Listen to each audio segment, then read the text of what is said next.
बिस्मिल्लाहिर्रहमानिर्रहीम। मेरे अज़ीज़ तलबा और तालबात, अस्सलाम वालेकुम। मैं आपकी उर्दू की टीचर आपसे मुखातिब हूँ।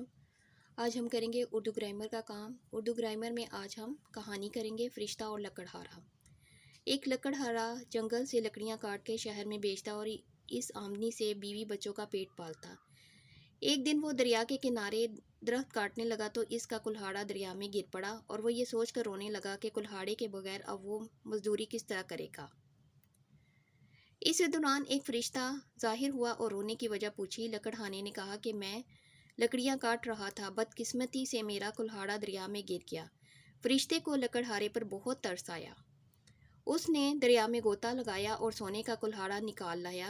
लकड़हारे ने कुल्हाड़ा देने से इनकार कर दिया। फरिश्ते ने दूसरी मर्तबा गोता लगाया और चांदी का कुल्हाड़ा ले आया। लकड़हारे ने यह भी लेने से इनकार कर दिया। फरिश्ता तीसरी मर्तबा गोता लगाकर लोहे का कुल्हाड़ा ले आया। लकड़हारे ने कहा कि यही मेरा कुल्हाड़ा है। फरिश्ते ने लकड़हारे की ईमानदारी की वजह से इसे तीनों कुल्हाड़े दे दिए। नतीजा, ईमानदारी बेहतरीन हिकमत अमली है। आज हमने किया है उर्दू ग्रामर में फरिश्ता और लकड़हारा कहानी। इंशाअल्लाह ताला अगले लेक्चर में मैं फिर आपसे मिलूँगी। अल्लाह हाफिज़।